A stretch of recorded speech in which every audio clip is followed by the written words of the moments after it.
بهترین پاسخ به بی احترامی فاصله گرفتنه.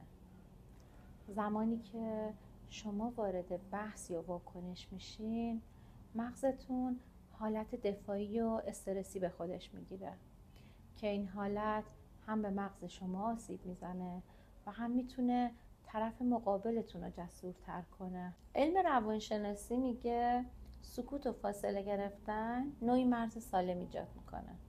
این یعنی که شما بدون دعوا و واکنش تند اینو نشون میدین که اون رفتار براتون غیر قابل قبوله. از طرفی وقتی که شما واکنشی نشون نمیدین، مغز طرف مقابل پاداشی دریافت نمیکنه و این باعث میشه تا احتمال تکرارش هم کمتر بشه.